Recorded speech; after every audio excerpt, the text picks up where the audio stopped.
I would choose to listen and believe the voice of truth. Perhaps that's what many people, even in this auditorium this morning, need to understand. That how we look at your day, how we look at things that are happening in our lives depends on what we listen to. Ano bang pinapakinggan natin? That defines how our decisions will be. Anong disposition natin for the day. So let's be discerning about that. I want to apologize for the sauna on the left side. They're fixing the air cons, but they're in-order pa po yung parts. Huwag po kayo mag-alala, sa Iceland in-order yun. So pag dumating na yung parts niyan, kailangan nila ng jacket. We've been ordering that since last week. Tama-tama daw po, pagdating na taglamig sa December, dadating na yung parts niya. So it will be understandable kung next, several services, dito ako muna yung site natin. Hindi naman tapapupanga natin, So, bear with us as we do these things and go through these things. Many times in our life, and even in today's society, we often think of this aspect, but don't really understand. Parang napaka-simplistic niya. When you talk about being thankful, parang it's so overly simplistic. Diba? Parang, gano'n lang yung pastor, di siyempre, magpapasalamat ka sa Panginoon. In fact, sa Filipino, meron na expression of thankfulness. No, we say, hi, salamat. Diba? Sa Amerika, wala nun. Sa Western culture, wala hi, salamat. Ano say, pastor? Kasi when you say, hi, salamat, it gives off the connotation na instead of malasin ka, sinuwerte ka. Tama ba ako?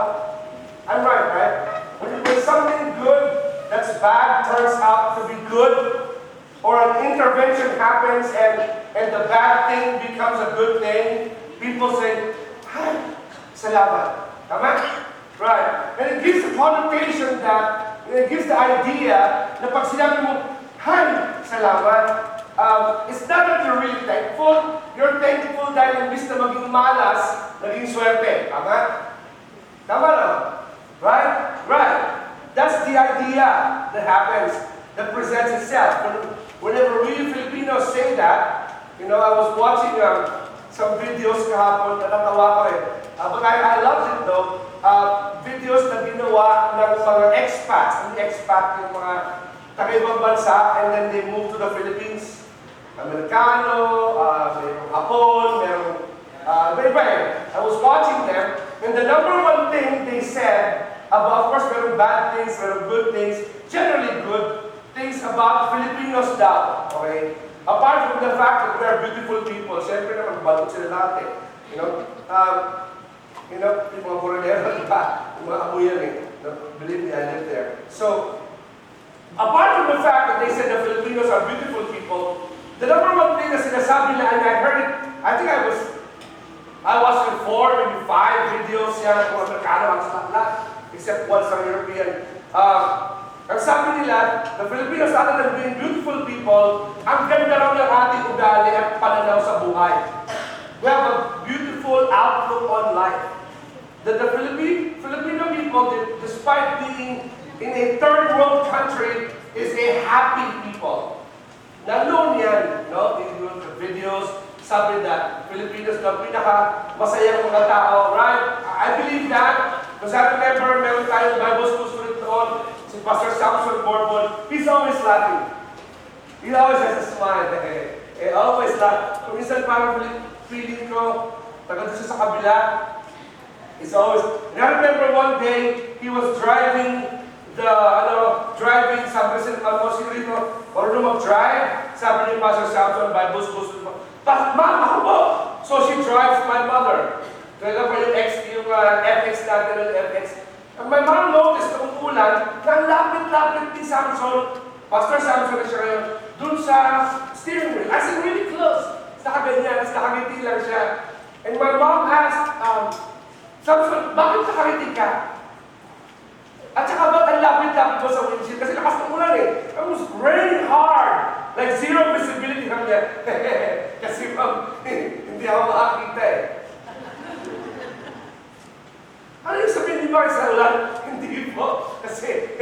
malabo mata ko eh. Satan!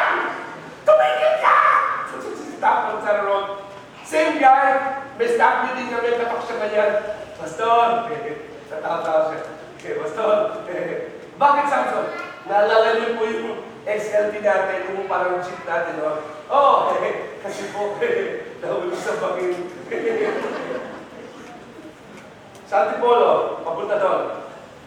It wasn't a simple bangin. Nahulog siya sa ravine, actually sa ravine. Alam niyo ravine? Yun yung kanal na silakad ng ano, and both sides. Kailangan namin ng-train para hilahin siya palabas dahil hindi mo siya basta-basta matanggal. Kasi gusto nahulog sa bangin eh. Okay? Filipinos are generally happy people. Sabi ng video, Filipinos laugh at everything. I think, in a way, it's our way of saying, nahihiya ko at tawanan mo na lang. Imbis na mainis ka, that's how Filipinos are. But that's not necessarily being thankful. But it's in our nature. Ay, salamat. Swerte, hindi na kasunod doon. Buti na lang, right? But that's not necessarily what the Bible says about being thankful. Let's look at a few verses to understand the power of thankfulness. Pastor, power of thankfulness? Yes, thankfulness in the biblical frame of things are powerful. What do you mean, Pastor? Look what it says in 1 Thessalonians chapter 5, verse 18. It says, be thankful in all circumstances, for this is what? So thankfulness pala is God's will. Kalooban pala ng Diyos na tayo ay maging mapagpasalamat. So thankfulness in all Pastor, that's such a hard thing. Kasi nagsastruggle ako ngayon coming to church. That's such a hard thing kasi nagsastruggle ako ngayon, may mga pinagdadaanan ako. Una sa lahat, hindi ko kayo naalisan ng karapatan mag-struggle. Pero kung discouraged ka ngayong umaga, tumingin ka doon sa may kanto, nandun si Kuya Benji, in deep pain and sickness, battling with cancer, and he's in church. So shut up about your complaining and be thankful to God. Pwede na ako maupo, tapos na yung preaching. Kasi he was preaching before I came up to the pulpit. Dumaan ako sa likod, sabi ko, God, thank you for this man. He's at church. Abay, may mga member tayo ngayon, may mga bahal tayo sila. No, wala sa church kasi umuulan kahapon. Naniwala sila, you are the salt of the earth. Eh, pag umulan, tutunaw ka, di ba? Oo, ito, sa discipline ng church. But kasi masarap matulog pagka umulan, no? Next year, magpe-pray ko, Lord, paulanin mo yung, mainit. Yung hot shower. Diba? O kaya yung malayelo yung dating. Mga anak ko ay matulog, pinupunasan ko ng maligam-gam na tubig. O kaya malamig na malamig tubig. Gising. But this is what it says. Thankfulness, this is God's will for us, for those who belong to Christ. Look at the next set of verses.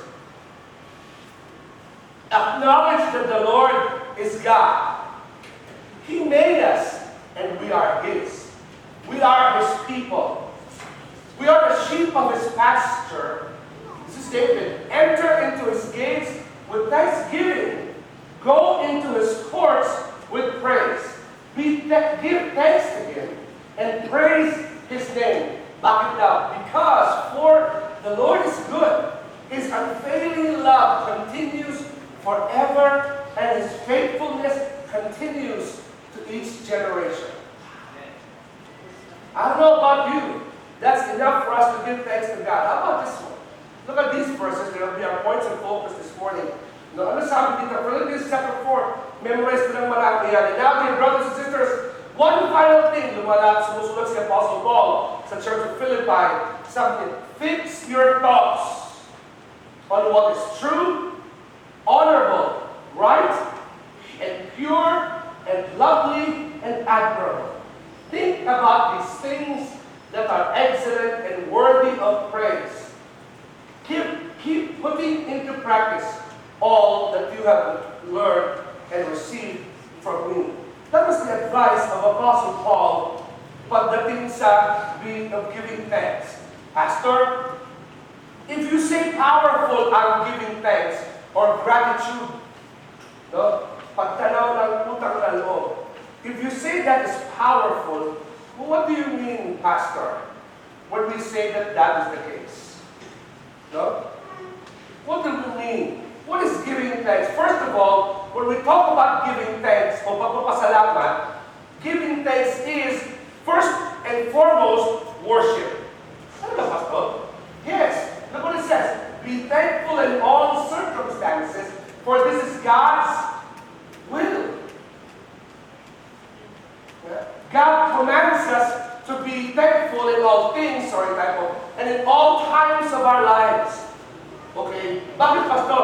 Because obedience to God is worship. The Bible says disobedience, rebellion, ay kapareho ng pagiging mangkukulang. Ano na, Pastor? Rebellion is equal to spirit worship. Kapag ikaw ay gumawa, bakit, Pastor? See, look at the adults here in this auditorium. Not older. We've all been rebellious at one time in our life, right? Paano naman, Pastor? Grabe naman nun. Rebellion is equal to devil worship. Bakit? Kasi lahat tayo nakapag-rebel na, no? Sino dito magulang na anak nyo, hindi pa nagre-rebel, tuto ang tawag sa'yo, hindi ka magulang. Because we rebel either outwardly or inwardly. Alam niyo yung rebellion? Magkili sa maliit na bata. How about this one? Andrea, my oldest one.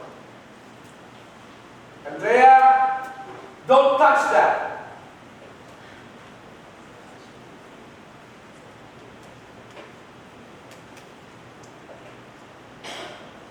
Tama? Andrew, I said no. Yes. Tama? That's rebellion. It's cute. Tama? Pero pag 15 anos siya, hindi na pwede ang visit na yan. Okay? Di ba? Mga bata, di ba? Sabi ko sa'yo, no! Yes. Ang cute naman, sabi ni Lola, no? Tapos pag nakulit na si Lola, sorry mo sa mga magulang.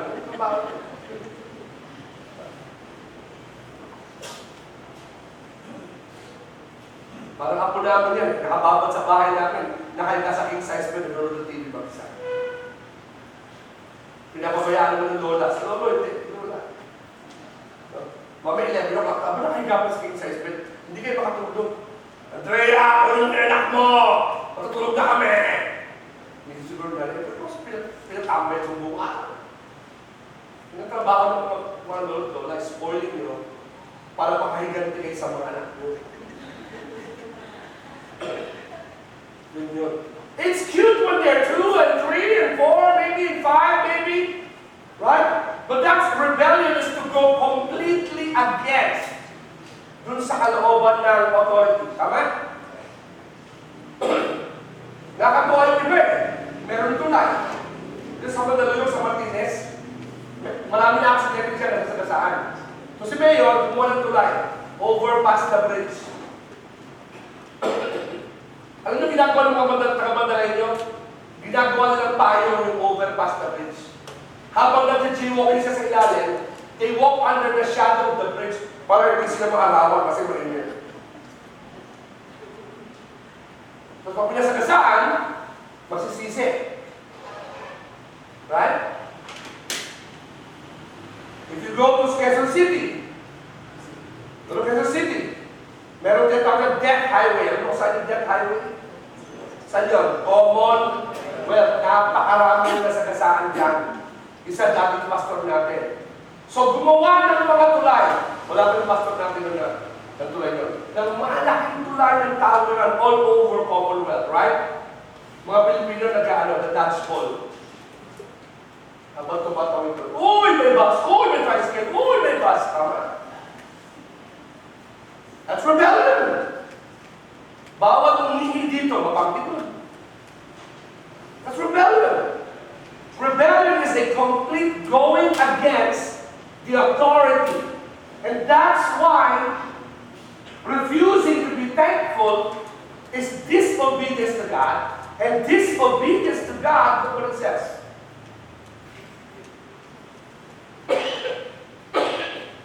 Yes, they knew God, but they wouldn't worship Him as God or even give Him thanks. And they began to think of foolish ideas of what God is like.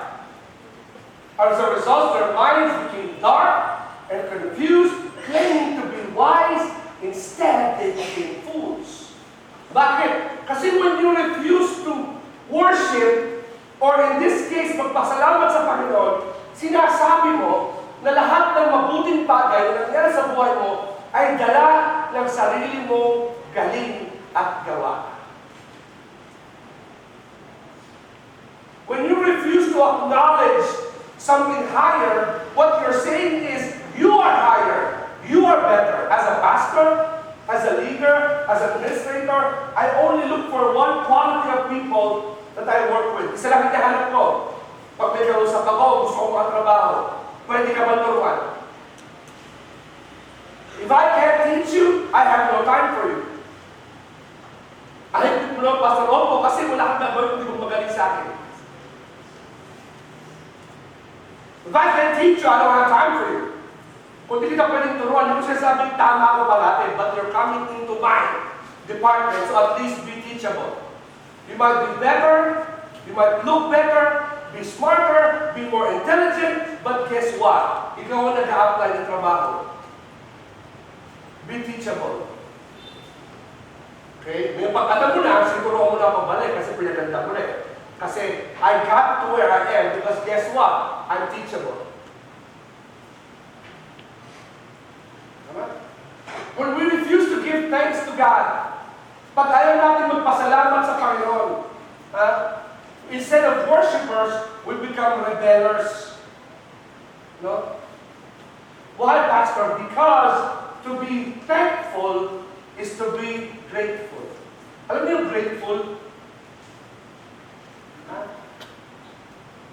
Mapagpasalamat ay maganda sa Tagalog, pagtanaw ng utang na loob. Naghahanap ko ng one word sa Tagalog ng grateful. Wala eh. It's a description. Utang na loob. No? Kasi yung pasasalamat, mapagpasalamat, nagawa sana ako ng magandang Tagalog eh. Na catchphrase. Mahilig ako gumawa ng manubits ako para maintindihan nyo agad. Wala akong bakit na Tagalog. Mapagpasalamat. Wala eh. Kasi yung grateful sa Tagalog, hindi natin ma-express sa sobrang lalim pagtanaw ng utang na loob. Hindi ka pwedeng magkaroon ng utang na loob kung di ka magkaroon ng pasalamat sa kalooban ng tao na binigay sa'yo. Tama? So dahil wala akong maisip na to be thankful is to be grateful, sabi ko na lang, huwag ay salamat, dapat Lord salamat. Tama? Huwag tayo mabuhay sa, ay, salamat. I'll dwell on that, believe it or not.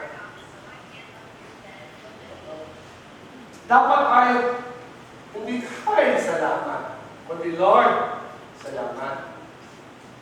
May pagkakain pa sa tulong pa ng iba na eh. Tama ba? Pakinggan mo mabuti. No? Hi, salamat.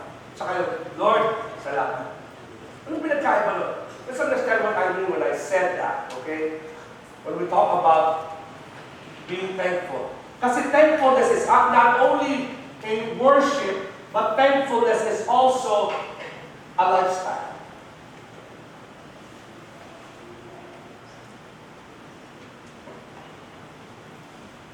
Pag sinabi natin thankfulness, ang pagpapasalamat ay isang paraan ng pamumuhay, it means that we are to be grateful to God in all things at all times. Bakit? Because gratitude will always impact your attitude. O yan, may right. Pag tinagalan mo, ang hirap na ako kalagod. Diba? Gratitude will always impact your attitude. Hindi ka pwedeng magpasalamat sa isang tao o sa Panginoon na iniisip mo, ikaw lang ang may gawa niya. When you give thanks to God, and truly give thanks to God for your current situation, it always impacts your attitude. Nagbabago ka agad ang ugali mo. Look what it says in Philippians chapter 4. It says, fix your thoughts on what is true. I-focus mo lang. Honorable, right, and pure, and lovely, and admirable. Think about things that are excellent and worthy of praise. Keep putting into practice all that you have learned and received. Why, Pastor? Because gratefulness and thankfulness, look what I have put in there, is not simply an expression, "Hay salamat," but a result of an inward reflection of God's goodness towards you. Ang tunay na pagpapasalamat ay hindi isang kasabihan lamang na sinasabi, binubulalas ng bibig natin, kundi ito resulta ng isang malalim at matitim na pag-iisip-isip at pagbubulay-bulay tungkol sa kabutihan ng Diyos sa buhay mo. It is a result of an inward reflection. Kaya, imbis na, "Hay, salamat," it's, "Lord, salamat po." I promise you that if you want to quiet time dito, yung last quiet time mo, comatose kayo. Hindi ko quiet time na nagpe-pray. Okay? I promise you, and I dare you to do this. I've done this before. Many times. Okay? I-try nyo mag-pray na puro pasasalamat lang. Ang problema sa prayers natin madalas, after, hindi mo lang pasalamat. Yung unang bulalas ng bibig, Santa Claus ka rin si Jesus? God? Jesus? Mapalag na yun. Salamat po sa araw na ito. Mapalag na yun. No. Ang pagbasag kagad natin, God, salamat po sa araw ito. Yung pag-aayos po yung problema ko sa ganito, pag-aayos po yung ganito, saka sana po maganda to, sana po makuha ko to. Sabi ni Jesus, mali ata yung pinalagyan mo, si Santa ata yun, hindi ako. I dare you to do this. I dare you to do this. Okay? Huwag lang pag-birthday mo tsaka Pasko. I dare you to do this. Okay? Mamaya gabi. No. Yung sa inyo, pag nag-quiet time, atakayin sa puso si Jesus. Ang buhay na pa pala. Kung wala tayo nag-pray, 5 years old ka pa lang. I dare you to do this. I dare you to pray purely in thanksgiving. Dalawang mangyayari. Una, after 30 seconds, wala ka na masabi. That's a good test na hindi ka thankful.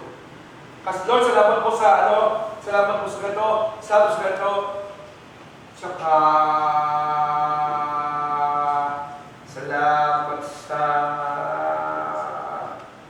mumulat ka. Ano mamulat po rin natin? Salamat sa unan. Salamat po sa unan. Salamat po sa tsinelas. Salamat po sa tsinelas. Wala ka naman isip. Doon malalaman, swapang ka. Lahat ng tao swapang. Kung saan mo sa tapos ko, sige, selfish. Diba? Yung na pag ng English doon. Tagalog, kahaman, swapang. Makasarili. Sa English, selfish. Doon mo selfish ka. Tagalog, kahaman, swapang, makasarili. Selfish. I promise you, if you try to pray, and all you pray is thanksgiving, I promise you, ang sarap mo matulog. Babaguhin yan ang pananaw mo. Bakit, Pastor? Because thanksgiving is worshiping God. And thanksgiving is a reflection of God's work in your life. Bakit? What would that do for me, Pastor? Because it is impossible to be thankful and not smile. Tama ba ako? Imposibleng magpasa. Pwede ka mag-sorry. No. Na hindi sincere. Sa mga anak ko, klase sabi, mag-sorry ka. Sorry. Hindi sa puso. Sorry. Hindi sa paggalit eh. Hindi yun. I'm talking about, it's not possible to be thankful and not smile. O to a test. Okay. Tingnan mo katabi mo. Sabi mo, thank you. O, bumiti ka na. The only way hindi yan kung hindi ka nag-brush. Kasi ang sagot sa'yo, sabi mo, thank you. Sagot sa'yo, I forgive you. It's impossible. Bakit, Pastor? Because being thankful reminds you of your Heavenly Father who is at work in your life. No matter how bad your circumstances are, thankfulness to God reminds you that you have a Heavenly Father who is at work in your life. Pastor,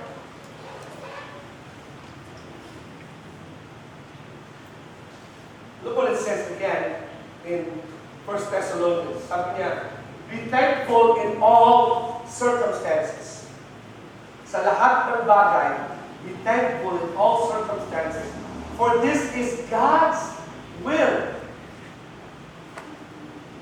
for all of you who belong to Christ. Pastor,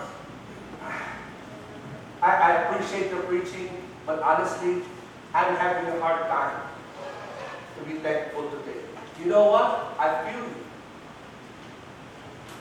I know what some of you are going through. And I know how sometimes it's hard to be thankful to the Lord.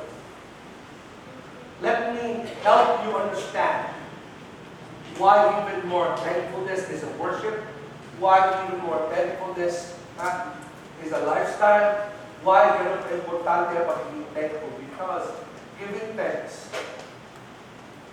is a key to God's direction for your life. Alam mo, Pastor, I've never heard that before. Listen to me. Kung nakikinig ka sa akin, medyo, dahil nahihirapan kang hawakan yung giving thanks, makinig ka sa akin for about the next 5 to 10 minutes. Kasi this will tell you why it is important to give thanks.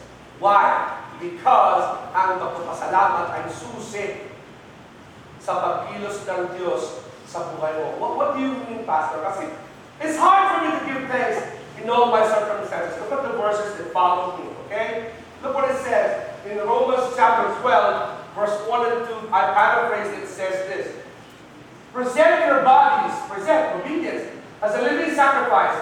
This is truly the way to, di ba sabi ko kayo, thankfulness is a worship? Truly the way to worship it. So verse 2 says, and then you will prove the good, acceptable, and perfect will of God. You will not know the will of God in your life if you're bitter, angry, hateful against God. Doon pa lang hindi mo na makikita. If you are selfish, you will not know the will of God for your life. If you're bitter, you will not know the will of God for your life. If you're hateful, you will not know the will of God for your life. You will never know the will of God for your life unless you are first obedient to God. Obedience leads to the will of God. Because obedience is worship. Thankfulness is worship. Look what it says in 1 Thessalonians 5:18. Be thankful in all circumstances, for this is God's will. Eh naman tayo, God's will. Kaya maraming singles dito, hindi ka makakita ng will ng Panginoon. Simpain mo tatlo ang malaya. Sa sobrang lakas ng negative vibes sa buhay mo, walang gusto sumama sa'yo. Nung pumasok ka sa elevator, naglabasan lahat. Bakit? Going up sila, ikaw basement na agad. Kaya walang tao gusto makitulong sa'yo, makisama sa isang bahay, kasi ang lakas ng negative vibe mo. Lahat ng bagay pangit. Una mo hinahanap yung pintas. Una mo tinilang baka hindi maganda. It's not good. I'm not saying huwag mo ituro yung mali. I understand that. Pero alam mo, maraming Kristiyano gumagawa ng tama, pero sa mali niya paraan. We are doing the right thing, but in the wrong way. Saying the right things, but in the wrong way. Sometimes I get corrected by my wife when I say that. Kasi ako very aggressive akong tao eh. When it comes to doing right, yung gawin yung tama. Hindi sometimes, all the time. Nasasabihin ng Miss ko, babe, tama naman yung sinasabi mo eh. Kaya lang, maybe it's the way you say it. So I understand my tendencies. Oh, that's the way I say it. I've got to apologize to my kids because of the way I say things.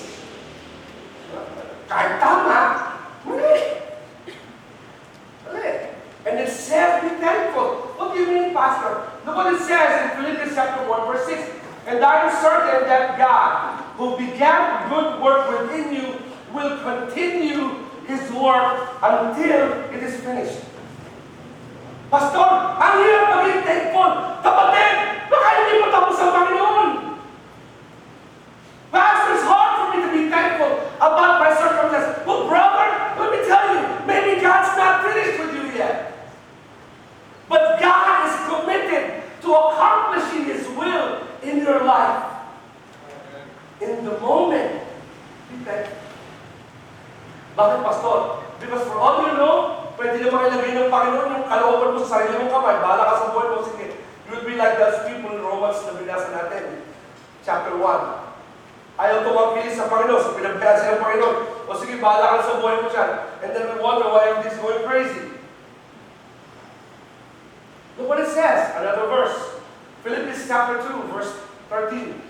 For it is God who works in you to will and to act according to His good purpose. Nandun natin ang konti yan, verse 10. Sino daw? Who's at work? Who's at work in you? Ulit, who? Your mother? Your father? No. Sino daw ang kumikilos sa buhay mo? God is at work in you to will and to act according to His purpose. Many people will look at that verse and feel like, so Pastor, para kami mga guinea pigs in God's, para kami mga guinea pigs in God's great experimental world. No, that's not what that means. Philippians 2:13 doesn't mean God moves you around parang pawn sa chessboard. Patay ka ngayon, hindi, buhay ka ngayon, patay ka, may sakit ka, swerte ka, not like that. That's not what that means. You see, nothing can happen to God's child without God's knowledge. Walang pwedeng mangyari sa anak ng Diyos without His knowledge. Bakit, Pastor? What do you mean by that? You see, what we mean is God's will is hard to see when things are not going well.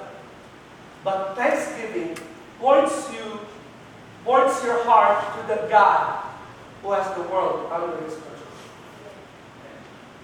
Minsan mahirap magpasalamat sa Panginoon pag disappointed ka, pag masakit, pag hindi mo nakakuha yung pinag-pray mo. Kahit nag-work ka ng mahirap, you work really, really hard, but things aren't going your way. Ang hirap magpasalamat sa Panginoon. But thanksgiving, giving thanks to God, will correct your heart and point your heart to the God who has things under His control. What do you mean, Pastor? Go back tayo sa Philippians chapter 2, verse 13. Kasi yung word na to will comes from the Greek word telo. That's such an important word, yung to will. It is God's work to will. Ano yung ibig sabihin nun? That means when God is working in your life, His will is to accomplish in your life. He's not just moving you around para magtripan ka.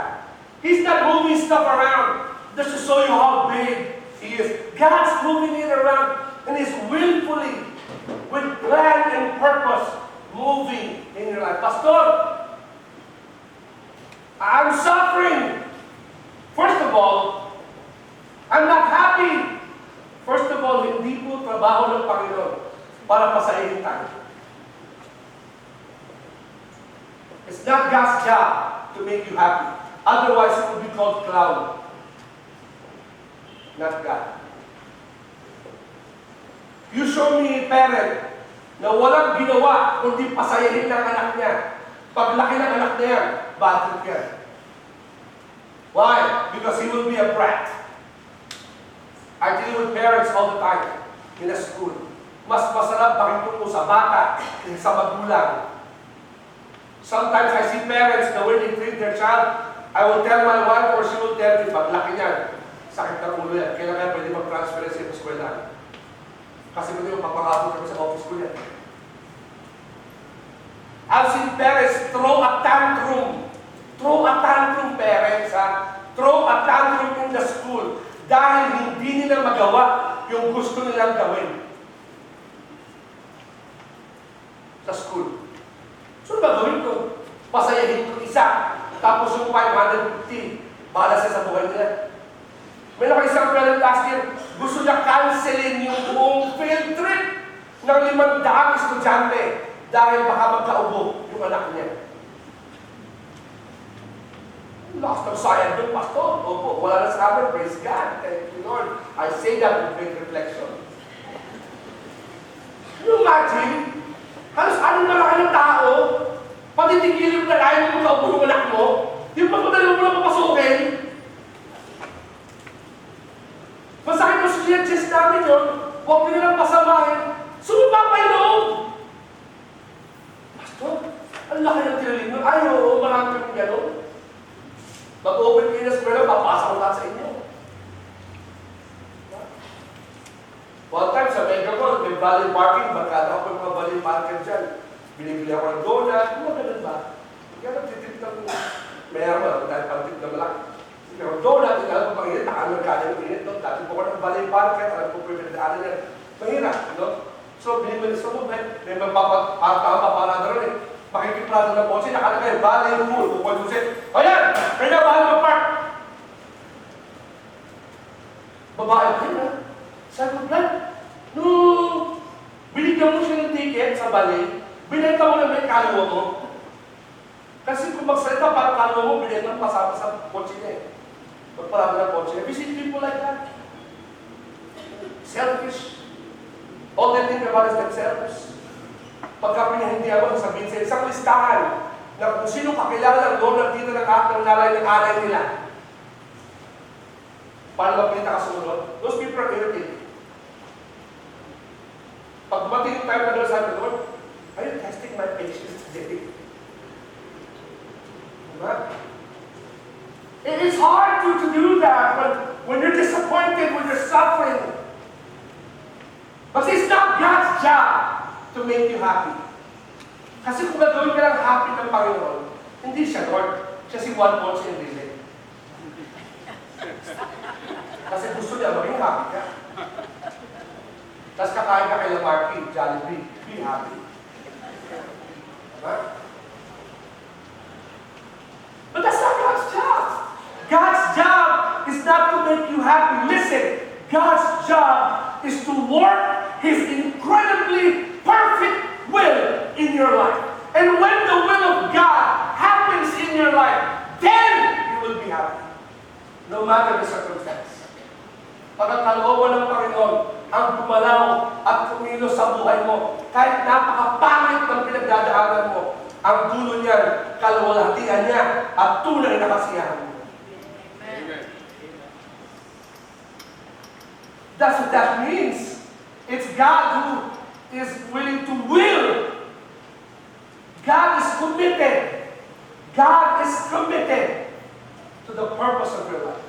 Ang problema sa Kristiyano, ang Panginoon committed to fixing us, but we are not committed to be fixed by God. Sabi ko nga last week, God is for you, but you are not for God. God wants to help you, but you're not willing to submit to God. Hindi po totoo yung God helps those who helps themselves. Ang totoo nun, God helps those who are obedient to God. And obedience is primarily being thankful to God. Pastor, what else do you mean by that? Pag sinabi natin yung verse na yan, gusto ko yung rule dyan. According to His, good purpose. Pastor, ba't good? Di ba sana great? Hindi po, good lang. Bakit hindi great, Pastor? Kasi hindi pa nasulat ng Bible si God. So, kung siya pakilaman. Okay? So, pag sabi niya good purpose, it comes from the Greek word eudokia, which means, and I love this part. It's like, wow, it exploded off the page for me. Kasi eudokia means perfectly satisfied. You know what that means? That God will not stop working in your life until He's totally satisfied. That means God will not give up on you, even if you have already given up. And God's not going to give up on you. Na God's never gonna say to you, anak, ayoko na nga. Marami sa atin, including myself, God should have given up on us many times ago. James, okay ka sa akin eh. Kaso ang kulit mo eh. Next guy. Panta mo yan. Let's help somebody else. James, gastang ulo mo, grabe. Panta lang yan, iba. Mangyari pa sa po. But I thank God that He is willing to work in my life. And that He will not stop until He is fully satisfied and happy with the outcome of my life. Ganun pa rin pagkilos ng Panginoon, Pastor Obo. God will work in your life until He is fully eudokia, satisfied in your life. No matter your circumstances, God will fight to accomplish His will in your life. I'm reminded this morning, just before I stepped out of the house, I had to stop and put this in my slide. Written by a good friend of mine who's now with the Lord. And he said this long time ago, before he even got sick.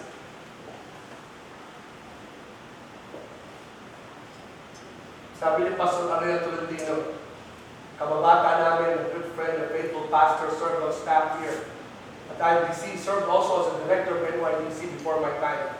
Sabi niya, God will either supply your need or take away your need. So trust God and thank Him.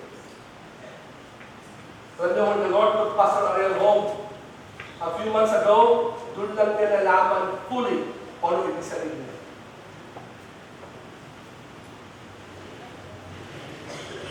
When he went home to be with the Lord a few months ago because of complications of his diabetes and kidney disease, at kung ano-ano na, whatever else happens, he did not understand what that meant. Kasi sometimes, I'm sure many times nagpe-pray yan, Panginoon, pagalingin mo po ito. Sabi ng Panginoon, anak, today, I will not just comfort you, but today, I will remove your discomfort. Okay ba yun eh? Sa atin kasi gusto natin lahat, comfort lang. Maibsan lang yung pasan natin for the day. Yung pala iba yung, Pastor, hindi ba pwedeng basta, pagalingin ka lang, ako ng Panginoon. Hindi ba pwede, Pastor, na bigla niya ako i-promote para hindi na ako mangailangan? Pwede ba, Pastor, na basta bigyan ka anonymously sa akin para mag-bless kami. Then, pag dito to yun, then, forfeit natin yung dulo. God's work is to will of His good pleasure. All I know is this. I have been with people who are sick, been with people who are suffering, been with people who are hurting. Okay? Pag kumilos ang Panginoon, the number one person na hindi mo pwedeng balikin yung kanilang pagpapasalamat sa Panginoon ay yung recipient ng kabutihan ng Panginoon. I promise you, nung kinuha ng Panginoon ang tatay ko, ang nanay ko, si Pastor Ariel, ang uncle ko, si Pastor Balion, ang lola ko, si nanay ko, Tica Balion, ang amang ko, si Amang Tica, ang inang ko, si Inang Claudia Tica, si Tatay Balion, hindi ko na bala sa buhay niya. But the other people, I promise you, when those people took their last breath, they did not say, God, teka lang! Pwede mo sumakay mo na ako one more time na roller coaster? Can I just go buffet one last time? I promise you they didn't say that. I promise you those who have been blessed by God did not say, God, pwede ba I promise you Christians na dumaan sa hirap ng pagsubok ng Panginoon, went through the hard times, and now, kumilos ang Panginoon, inayos ng Diyos yung buhay nila, will not say, sana hindi lang ako dumaan doon. Because they will understand. But you know, if God has bailed you out, kung pinalusot ka ng Panginoon sa paghihirap mo, tapos pinaghihinayangan mo, sana naman, bless na ako ni Lord. Kaso, sana hindi na ako dumaan doon. Sana hindi ako nawala ng trabaho. Sana hindi ako, okay na ako ngayon, Pastor. Pero sana hindi ako nawala ng trabaho, hindi ako wala ng business, hindi ako dumaan sa sakit. Then you know what's true? You're not thankful! the beautiful work of God in your life. Why, Pastor? Because every day, there's people who lose jobs and never get a job back. Every day, there are people who get sick and never get well. Every day, there are people who work hard and never get promoted. Every day, there are people who go through trial and they're still in trial. And yet you sit, weather the storm, seeing the goodness of God, restored and blessed by God. Tapos may reklamo ka pa? I'm sorry, I just exposed you. Why do you say that, Pastor? Because thankfulness always exposes your pastor. Sometimes I complain to God. I'm a child of God, I'm allowed to complain. Just not be rebellious. Sometimes I complain to God, God, ba't sana hindi lang ganito? Hindi ba pwedeng ganito na lahat? Hindi ba pwedeng ganito na lahat? And then God reminds me of His goodness. And then He says, anak, magpasalamat na lang tayo. Kasi maraming mga tao hindi nakakabawi sa pinagdadaanan. Maraming tao hindi nakakabangon sa kasalanan mo. Hanggang ngayon, bilag pa rin sila. Maraming mga tao hindi nakakaahon sa pinagdadaanan mo. Ikaw, tumatayo ka, nasa harapan ka, may pamilya ka, kompleto rin sa Panginoon. Dumaan sa bagyo? Oo.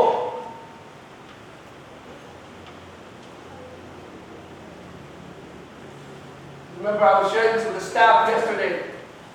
My father, after he has been wrongly placed in jail, eventually exonerated.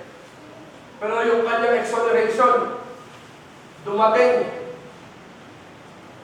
na bogus case yung final sa kanya. Nakulong siya sa linggo sa American. He was framed and set up. Lumabas yung result ng korte. Walang kasalanan. Hindi na dapat nagkaroon ng trial na ganito. Kalokohan to. Nirecommend ng judge, demand na sila pabalik. You know? I remember looking across the window on the telephone with my father. It's hard to see a faithful man of God. Naka-jumper ni orange, tapos may number dito.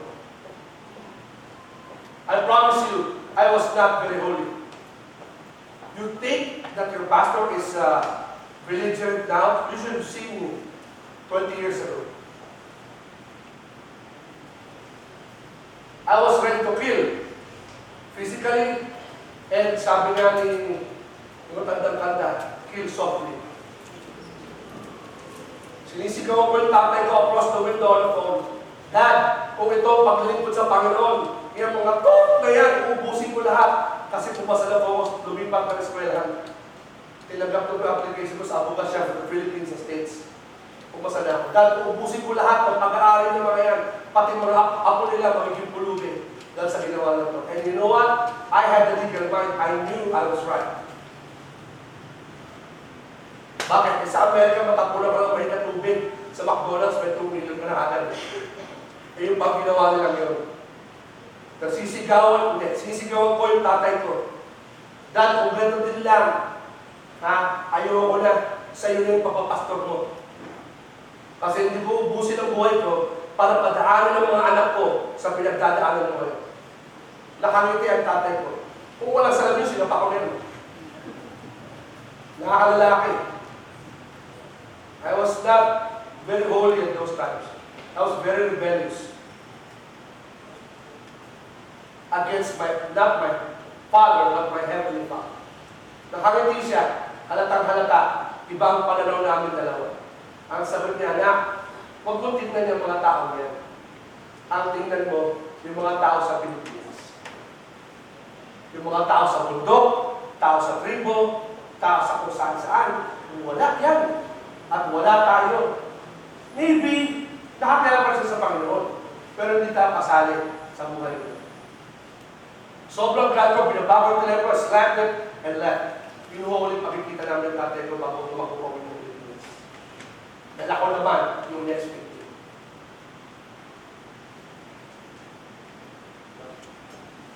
Magkaiba kami ng pananaw. Was he down? Yes, I have his Bible.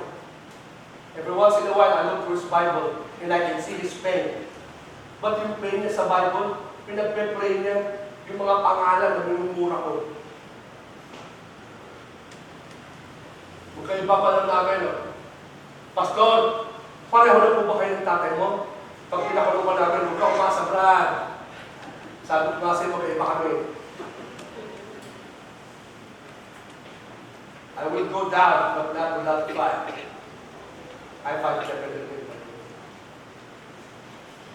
Ibang-iba yung pangalan namin yung araw na yun. Tingnan mo yung Bible niya this araw, just looking at this Bible. Puro na mga pangalan, mga tao, umalipusa sa kanya, did wrong, committed the gravest, incredible injustice. Hindi nila naintindihan na yung mga tao yun, ganito kalapit sa pag-agaw ng church na ito at ng school namin. Ganito. Hindi nyo naramdaman yung paglalaban namin at maniobrihan. Hindi nyo naramdaman kahit konti. Pero grabe yung labanan nila. Some of you just went to church and did not feel that struggle. I fought for that struggle. Literally. Kung nagkataon na agaw nila, wala kayong church. Wala rin tayong eskwela. The gravest injustice I've seen in my life is not an innocent man goes to jail. Maraming pero. But an innocent man who went to jail and it was not enough. And yet, iba yung pananaw niya. And my mom, sa payon. Tatagap ng telepono, inaharas. Natapos na ng kidney transplant, praise you, go to jail next. Tatanggap ko yung telepono, sabi ko, no, I'm going to jail next because I will kill you. Alam na miss ka, hinahabol ko ng balat shot, ganyan pa yan. Sa bahay namin. Inaalipos na yung asawa pa nakakulong. Grabe, no? Sagot ko, Ma! Akin yan. And mom would cry, and mom, I would start talking to my mom. And I know what she'll say. I know what she'll say. So unahan ko na, Ma! I don't want to hear it. Ano ang sabihin niya? James, you must pray. No, I must kill. I don't want to hear it, Ma. I know what you're going to say. I don't want to hear it. Bakit? Kasi iba yung panahon niya. Ngayon, pulaan mo kung sino hindi thankful sa amin kami. Huwag niya asawa ko kasi ang pangalan sa bahay niya, Mama. Tapos ang first name niya, Maria Isabel. So ang nickname niya, Mama Mary. So that's isa. Hulaan niyo kung sino mapait ng mga araw na. Yung sabi sino may karapatan. Kasi who has the right. Wala na kung sino merong ugly, terrible, hateful, dark, black countenance. Wala na kung sino. My countenance was so black na habang tumatakbo ko from airport to airport, running away because they were coming for me, walang tumatabi sa akin sa crowded airport. Wala. Sa waiting room, 3 or 4 seats away, wala nang tumatabi. Ano ba yung tsura ko nun? Siguro may CCTV. Nadali niya ako ng airport, ang pulis doon. There's the bomber. I don't know. Wala niyo kung sino may maitim na countenance sa pananaw sa buhay. Wala niyo was bitter and vindictive and hateful. It wasn't them. It was me. Alam niyo nung kailan nangyari yan? Just to give you context. Kailan nangyari to? Pagbaba ko sa aeroplano, nakatakas ako sa mga puti. Bumuko ko sa lupa, hinalikan ko yung lupa. Woo! Hay, salamat. Lord, ako naman. Ako nagaganti. Diyan, sa Lilia. That was, I think, Friday or Saturday. Friday. our time. And then Sunday came. Hindi ako lumalabas ng bahay. Tapos tumayo ko sa harapan. Pagtayo ko, nandiyan kayo lahat. Tapos sabi sa akin, hindi ko alam kung si Pastor Dennis o si Pastor John B. I remember, it was so black. Sabi nila, Pastor, pwede po ba kayo mag-preach? Sa isip ko, pwede po magmura, pwede po mag-preach. So, tapos nakita ko kayo lahat. All of a sudden, naalala ko yung kabutihan ng Panginoon.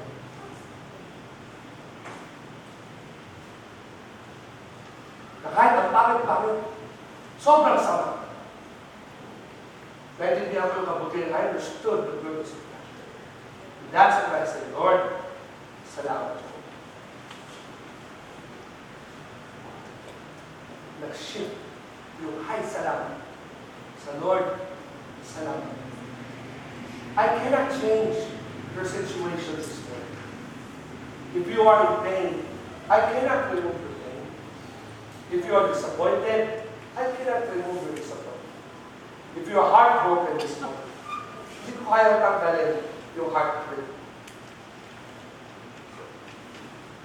If things have been done to you as bad, hindi ko pwede alisin the things that are bad that happen. But one thing I will tell you is this. Thanksgiving is a worship, a way of life, and a path to God's direction. Because Thanksgiving will point you to the will of God for your life. Kung nanatili po ako being unthankful, bitter, and hateful, andito pa rin kayo, I'm sure. Pero I'm sure ako, wala. Hell no. Pastor, are you always like that? No. But it takes an intervention of the Lord to do something like that. So today, I will ask you to pray. I'm going to ask you to come with me to the altar and say, Lord, sawalan ko sa akin salamat. Lord, salamat. Maybe hindi mo naintindihan why you're thanking God for. First of all, you're here, right? Praise God. Because there are other people who did not make it. You're sick, I understand. But there are people here that are not here who's not well enough even. Thank you. Pastor, I still don't have a job. I understand. You're here, huh? That means God will not give up on you. But you have to keep working with God. Because He will point you to His direction and will for you. Dear Heavenly Father, we come before you this morning. I want to thank you, Lord, because of what you are doing in our life. Salamat po. I want to thank you, God, for being constantly at work in our life, even when we have given up, and you never give up on us. And so, Father, today, we come before you seeking you. Help us to listen to you. Would you stand with me this morning?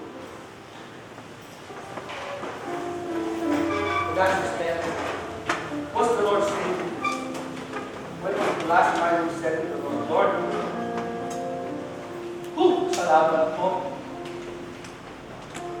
Thank you, God. Lord, I'm here. Thank you, Lord. Lord, I'm well enough. Thank you, Lord. God, salamat po. God, things are not working out as I'd like. Things are not working out as I wish. Things are not working out tulad sana ng design ko. But God, when I thank you, it points me to the direction of your will and plan. Let me thank you. Lord, speaking to you, would you join me at the altar this morning? Let's come together and thank God together. And as you're coming, we give you thanks. Whatever God has placed on your heart, start thanking God for. Lord, salamat po sa ganito. Salamat po sa ganito. Salamat po sa ganito. Salamat po sa ganito. Try mo lang. Salamat po sa ganito. Just keep pouring your heart out to God. And thankfulness. Lord, thank you for this. Thank you for this. Thank you for this. Thank you for this. Describe it. Think about it. Say it. Worship God with it. I promise you, once you start, maubusan ka sa kamay tulad with yan. Because a heart of thanksgiving, completely pours itself out to God. Parang ano yan, ilog na mapunta sa dagat. Hindi siya tumitigil. God, thank you, Lord. Hindi po ideal ang situation ko, but God, thank you, Lord. Nagkamali po ako ng decisions sa buhay ko, but God, I'm still here. Thank you. God, I made some mistakes. But God, thank you, I'm still here. God, begin to thank God. Begin to thank God. Begin to seek God.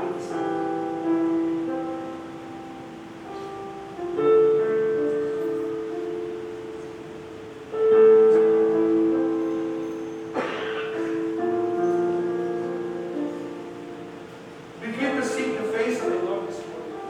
Kasi pag ina-acknowledge natin ang ginagawa ng Lord sa buhay natin, naituturo mo yung direksyon ng pagkilos ng Diyos sa buhay natin. It directs our path in the direction He's going. It points us to the path where God is moving in our life.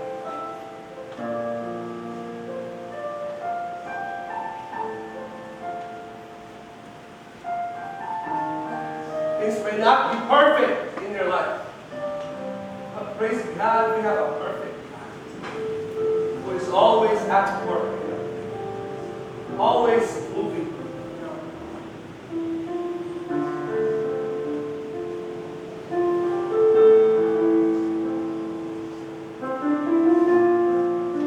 Lord, salamat po. Patawad po, Panginoon, at times that we fail to give thanks.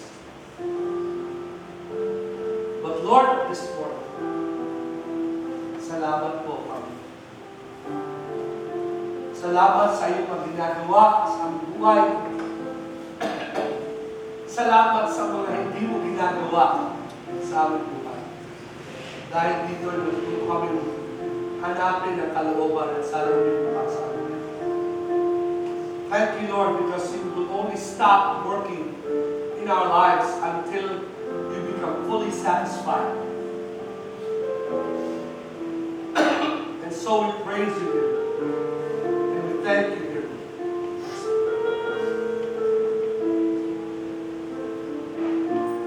Salamat po, Panginoon.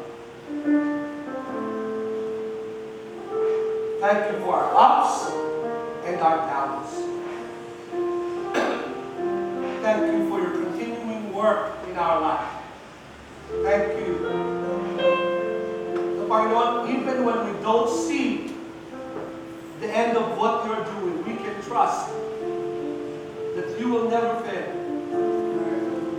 And you always work to will and to do of your good pleasure. So, we want that purpose and pleasure in our lives that can come only from you. Kasi Lord, happiness without purpose is pointless. Happiness without purpose is pointless.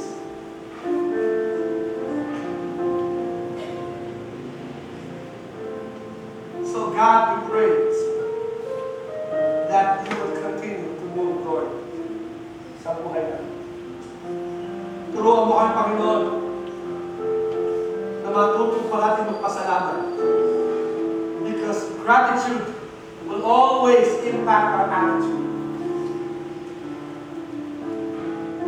Teach us that truth. And in your name we pray. Thank you,